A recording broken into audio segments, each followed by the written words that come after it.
So good morning. I'm Blake Cahill. I'm on the board of the Word of Mouth Marketing Association, and I have the great pleasure of introducing some colleagues that I got to work closely with on the Membership Ethics Committee, MEAP, as we call it, within the WOMA organization. And this team of folks from brands and a number of agencies we've worked over the past 2 years, basically, or a year and a half, at updating the membership ethics kind of guidelines, policies, disclosures, sheets and practices, and we rolled some of that out at the WOMA Summit last year. And we have a living ethics blog, and there's a number of resources that exist on the WOMA site for helping brands and agencies understand the ethics of word-of-mouth marketing and best practices for doing promotion and engagement, et cetera.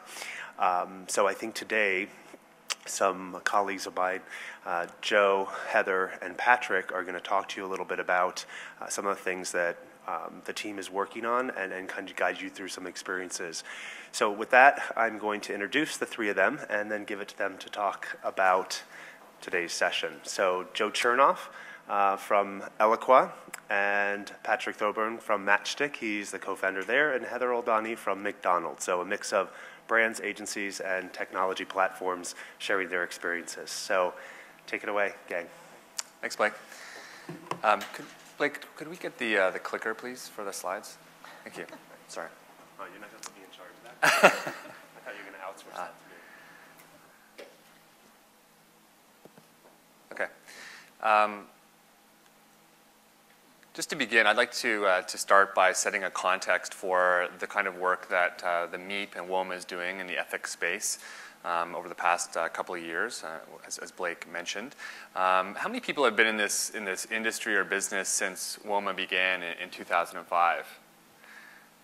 So for those of us who were here at that time, I think one of the things that I often reflect on, especially when working on this ethics issue, is that the storyline in much of the mainstream and even industry coverage of the growth of our industry was around the question of ethics. You know, is this stealth marketing? Is it right that people are marketing, marketing products and brands to their friends? I mean, that was a lot of the storyline.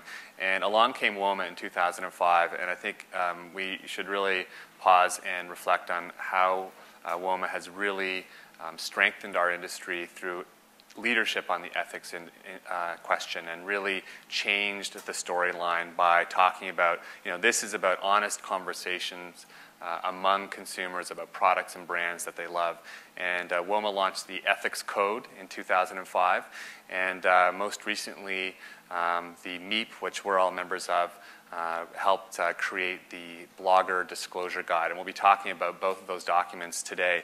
And this most recent, the Blogger Disclosure Guide, has been in response to the FTC's revised guides on endorsements and testimonials in advertising. So they revised those guides in December of 2009, and that was the first revision since 1980. And the basic premise that we all need to know of here is that what is regulated are sponsored communications only, so only sponsored communications. And the kind of golden rule that we as marketers need to follow is that we should encourage with consumers and agents that we're working with honest or transparent disclosure of any material connections with the brand. So that's kind of the simple rule, and we'll keep coming back to that today. Here we go. So we have 4 hypothetical examples we're going to walk through. And while each of these examples involves fictitious companies, the first and most popular one is Greenwatch, not to be confused with greenwatch.org, which is a legitimate organization, which I'm sure is doing great work. Totally made up. All of the germ of each of these examples has come from real proposals, real campaigns, real agency recommendations that each of us has heard, both in our profession, in our sort of commercial life, as well as our involvement in WOMA on a voluntary basis. So while the examples might seem silly, it comes from a real place. And something to keep in mind is, I realize that we have 3 social media marketers, 3 PR people up here, well, 2 PR people, talking about ethics, and in a way that's a little bit like Facebook talking about privacy, right? People maybe look at it with a sideways glance. And we as marketers have kind of dug ourselves in a hole a little bit. I think to a certain extent we've betrayed the consumer's trust online. And my hope is that at the end of this session, we all kind of inched our way out of that hole somewhat by pointing out some real changes that we can make and real issues we can be aware of as we use the social web in our marketing programs.